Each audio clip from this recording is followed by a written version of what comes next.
ഇസ്രായേലും ഇറാനും തമ്മിലുള്ള യുദ്ധം 20-ാം ദിവസത്തിലേക്ക് കടക്കുമ്പോൾ യുദ്ധത്തിന്റെ ഗതി തന്നെ മാറ്റാൻ സാധ്യതയുള്ള പുതിയ നീക്കങ്ങളാണ് കഴിഞ്ഞ കുറച്ച് മണിക്കൂറുകൾക്കുള്ളിൽ സംഭവിച്ചിരിക്കുന്നത്. ഇറാനെ സാമ്പത്തികമായി ഇല്ലാതാക്കുക എന്ന ലക്ഷ്യത്തോടെ ലോകത്തിലെ ഏറ്റവും വലിയ പ്രകൃതിവാതക പാടമായ സൗത്ത് പാഴ്സിന് നേരെ ഇസ്രായേൽ വ്യോമാക്രമണം നടത്തിയിരുന്നു. എന്നാൽ ഈ നീക്കത്തിൽ ഇസ്രായേൽ പ്രധാനമന്ത്രി ബെഞ്ചമിൻ നെതന്യാഹുവിനെതിരെ രൂക്ഷമായ പ്രതികരണവുമായി അമേരിക്കൻ പ്രസിഡന്റ് ഡൊണാൾഡ് ട്രംപാണ് ഇപ്പോൾ രംഗത്തെത്തിയിരിക്കുന്നത്.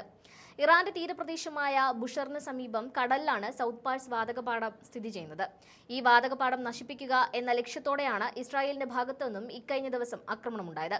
ഇറാന്റെ വരുമാനത്തിന്റെ പ്രധാന സ്രോതസ്സായ ഊർജ്ജ മേഖലയെ തകർത്ത് അവരെ സാമ്പത്തികമായി മുട്ടുകുത്തിക്കുക എന്ന തന്ത്രമായിരുന്നു ഈ ആക്രമണത്തിന് പിന്നിൽ. എന്നാൽ ഇസ്രായേലിന്റെ ഈ ഏകപക്ഷീയമായ നീക്കം അമേരിക്കയെ അറിയിച്ചിരുന്നില്ല എന്നതാണ് ഇപ്പോൾ ഉയരുന്ന പ്രധാന തർക്കം. ഈ ആക്രമണം നടന്നതിന് തൊട്ടു പിന്നാലെ രാജ്യാന്തര വിപണിയിൽ എണ്ണവില 5% വർദ്ധിച്ചിട്ടുണ്ട്. കൂടാതെ ബ്രെന്റ് ക്രൂഡ് ഓയിൽ വില ബാരലിന് $108 മുകളിലാണ് എത്തിയിരിക്കുന്നത്. അമേരിക്കൻ വിപണിയിലും എണ്ണവിലയിൽ വൻ വർധനവാണ് രേഖപ്പെടുത്തിയിരിക്കുന്നത്. ഇസ്രായേൽ നടത്തിയ ഈ ആക്രമണത്തിന് ഇറാൻ നൽകിയ തിരിച്ചടിയാണ് മേഖലയെ കൂടുതൽ സംഘർഷഭരിതമാക്കിയത്. തങ്ങളുടെ വാതകപ്പാടം തകർത്തതിന് പകരമായി ഇറാൻ ലക്ഷ്യമിട്ടത് അയൽരാജ്യമായ ഖത്തറിലെ റാസ് ലഫാൻ വാതക പ്ലാന്റിനെയാണ്. 5ഓളം മിസൈലുകൾ ഖത്തറിലേക്ക് തൊടുത്തുവിട്ടുകൊണ്ടാണ് ഇറാൻ പ്രത്യാക്രമണം നടത്തിയത്. ഇതിൽ 4 ഖത്തർ പ്രതിരോധ സംവിധാനങ്ങൾ തകർത്തെങ്കിലും 1 പ്ലാന്റിന് സമീപം പതിക്കുകയും 3 വലിയ തീപിടുത്തമുണ്ടാവുകയും ചെയ്തുവെന്നാണ് അറിയാൻ കഴിയുന്നത്.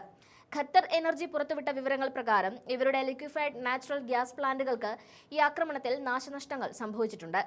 ഖത്തറിന്റെ നിഷ്പക്ഷ നിലപാടിനെ പോലും മാനിക്കാതെയാണ് ഇറാൻ ഈ നീക്കം നടത്തിയതെന്ന് പശ്ചിമേഷ്യയിലെ മറ്റ് അറബ് രാജ്യങ്ങൾ ആരോപണം ഉയർത്തുന്നുണ്ട്.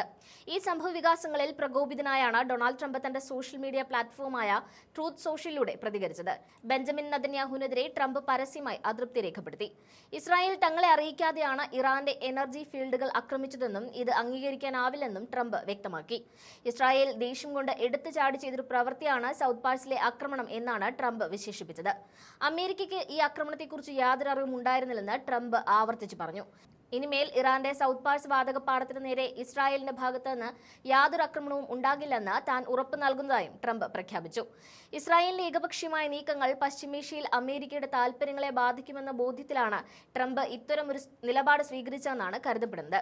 അതേസമയം ഖത്തറിന് നേരെ ഇറാൻ നടത്തിയ ആക്രമണത്തെയും ട്രംപ് ശക്തമായി അപലപിച്ചു.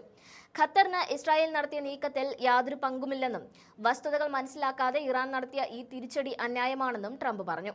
ഖത്തറിനെതിരായ നീക്കങ്ങൾ തുടർന്നാൽ ഇറാൻ വലിയ പ്രത്യാഘാതങ്ങൾ നേരിടേണ്ടി വരുമെന്നും മുന്നറിയിപ്പ് നൽകി. ഇസ്രായേലിന്റെ നടപടിയിൽ അസംതൃപ്തി രേഖപ്പെടുത്തിയ ട്രംപ് മേഖലയിലെ ഊർജ്ജ വിതരണം തടസ്സപ്പെടുത്തുന്ന നീക്കങ്ങൾ നിയന്ത്രിക്കാൻ നേരിട്ടിടപെടാനുള്ള തീരുമാനവും എടുത്തുകഴിഞ്ഞു. ട്രംപിന്റെ നിലപാട് ഇസ്രായേൽ അമേരിക്ക ബന്ധത്തിൽ പുതിയ വിള്ളലുകൾ വീഴ്ത്തുമോ എന്ന സംശയവും അന്തരീക്ഷത്തിൽ ഉയർന്നു കഴിഞ്ഞിട്ടുണ്ട്. യുദ്ധം മറ്റൊരു തലത്തിലേക്ക് മാറുമ്പോൾ ഇറാന്റെ നേതൃത്വത്തെക്കുറിച്ചുള്ള അഭ്യൂഹങ്ങളും ശക്തമാണ്.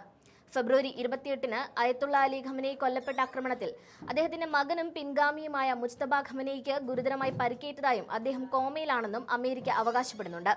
എന്നാൽ ഈ വാർത്ത ഇറാൻ നിഷേധിക്കുകയാണ്. മുജ്തബ സുരക്ഷിതനാണെന്നും അദ്ദേഹം അയക്കുന്ന സന്ദേശങ്ങൾ റേഡിയോയിലൂടെ ജനങ്ങളിൽ എത്തിക്കുന്നുണ്ടെന്നുമാണ് ഇറാന്റെ ഔദ്യോഗിക വിശദീകരണം. തങ്ങളുടെ നേതാക്കളുടെ രക്തത്തിന് പകരം ചോദിക്കുമെന്ന മുജ്തബയുടെ പ്രസ്താവനകളും ഇറാൻ മാധ്യമങ്ങൾ പുറത്തുവിടുന്നുണ്ട്. ഇസ്രായേലിന്റെ പക്കൽ അത്യാധുനിക ആയുധങ്ങളുണ്ടെങ്കിലും അമേരിക്കയുടെ രാഷ്ട്രീയ പിന്തുണയില്ലാതെ മുന്നോട്ട് പോകുന്നത് അവർക്ക് വെല്ലുവിളിയാകും. നെതന്യാഹുവിന്റെ രാഷ്ട്രീയ ഭാവിയും ഈ യുദ്ധത്തിന്റെ വിജയപരാജയങ്ങളെ ആശ്രയിച്ചാണ് ഇരിക്കുന്നത്. അതേസമയം ഇറാൻ തങ്ങളുടെ ആയുധശേഷി പൂർണ്ണമായും പുറത്തെടുത്തിട്ടില്ല എന്ന സൂചനകളും പുറത്തുവരുന്നുണ്ട്.